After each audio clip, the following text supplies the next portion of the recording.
Hello everyone, I'm Claudia Lash, and I wanted to show today an older quilt that I think allows me to tell you a few tips that I learned while I made this quilt.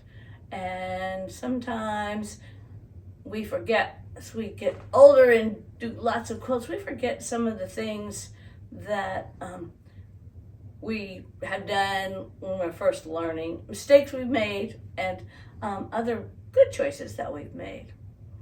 One good choice that I made early on, and I still like to do when I can, is to take classes as often as I can with people that I think I'm going to learn something new from. There are many skilled quilters, and they go all over the United States, and they can come to guilds, and I took a lot of classes in my past and learned so much. This quilt is called the Mississippi Wheel of Fortune, and I think that's what it's called, Mississippi Wheel of Fortune. I took a class with Karen K. Stone, and at that time, it must have been in early 2000, it might have been 2005, somewhere along there, because this quilt I finished in 2007. So it was in the 2000s. And she was, I think, at a class or an event in Tennessee. And so I went down and took a class for either 1 or 2 days. And her class was excellent. Karen K. Stone is one of those people that I have admired for a long time. Her quilts are a little different, and so it's good to take classes with people that you like what they do and want to know how they do it so well. She is one, and this is her pattern, Mississippi Wheel of Fortune. It's in this book, Karen K. Stone Quilts, and the book is old too, I'm sure. I don't know when this came out, but it was early, probably 2004, 2005, something like that, maybe 2002. And inside here, Mississippi Wheel of Fortune is the quilt that we made, or we started in the class. Of course, you don't get done with a quilt in one class, but you do learn a lot of things. And one of the things that I remember learning in this class with this teacher was we were to bring in several different fabrics, and then we would use a few of them to make one block. And I had brought in lots of different fabrics, as well other people had brought in lots of fabrics, and we were supposed to first of all pick fabrics that we thought would go with a block for our quilt. And as I was doing that, I thought, oh gosh, my fabrics don't look quite like the gal next to me fabrics, and they don't look like this person over here's fabrics, and I wonder if it's going to be okay. I was really unsure about it, but I kept thinking, well, I think I'm going to try this and just see how it works. I like the way these colors go together. Sometimes picking fabrics is the hardest thing for some quilters. So I went ahead, and I think Karen K. Stone came around, and I don't know what she said to me, but she gave me the confidence to say, oh, okay, these are okay. And I thought, well, if she thinks they're okay, then good. I have to go with what I like. And I think everyone has to go with what you like as far as what you're going to be happy with when the quilt is done. So I have quite a variety of fabrics here. The backgrounds are a variety of tans, I guess. These are my lighter colors. Tans and sort of a low volume cream color. But then some of the backgrounds some of the fabrics in the quilt, well, there's a variety of background fabrics, and then a variety of different colors in each one of the wheels. And that's, I think, my main thought when I'm picking fabrics is to make sure there's contrast.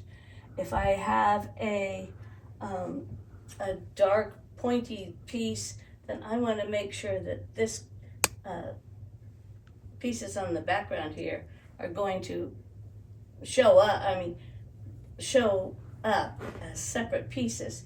If I put this color right here, ooh, you wouldn't be able to see the point. So I'm always wanting to make sure there's good contrast. I don't like quilts that just colors mushed together.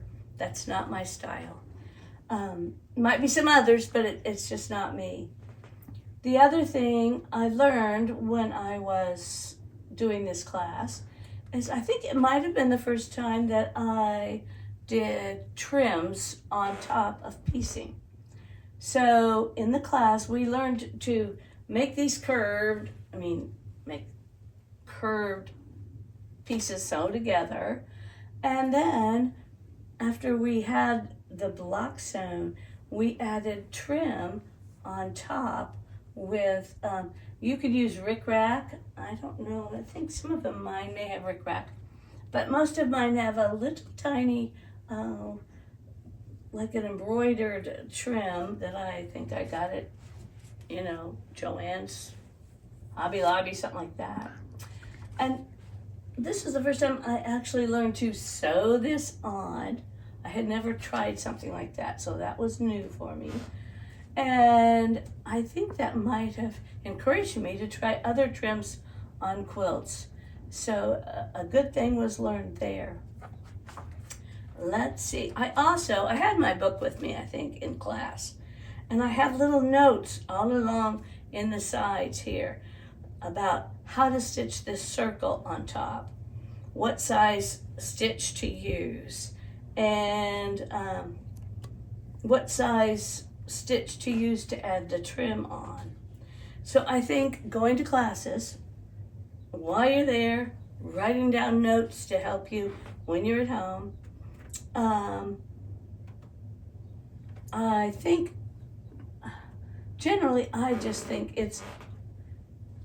you learn so much in class, even if you don't get a full quilt made, even if you just get one block made, you could put it on the wall and you have a wall quilt. But you've learned some new tricks and tips from the person that's teaching. And Karen K. Stone has a lot of good tricks and tips. Also, she is going to be in my area, kind of. I won't be able to take her class because I'll be vending at this quilt show. But she is going to be at the IHQS. It's the Indiana Heritage Quilt Show in 2025. It will be March 6th through the 8th. And Karen K. Stone is teaching 3 classes. One's called Bloomers, one's called Wild Women, and one's called Gentle Curves.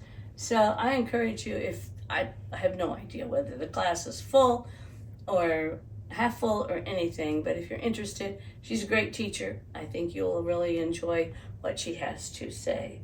And I don't know, this book may be available still. It has other quilts in here that are so great ideas, and they're just different. I like the fact that she does something a little different when she does her quilts. So I encourage you to check it out. Oh, and the person that quilted this quilt is Paul, I think it's Paul Wyckoff. It was done, I finished it in 2007, and I thought he did a very nice job on it. And I really like it. It's one of those that I treasure, and just mainly because it's got a lot of work in putting some of these parts together. So Remember, take classes, get confidence in your own ability to choose your fabrics, and learn new things every day.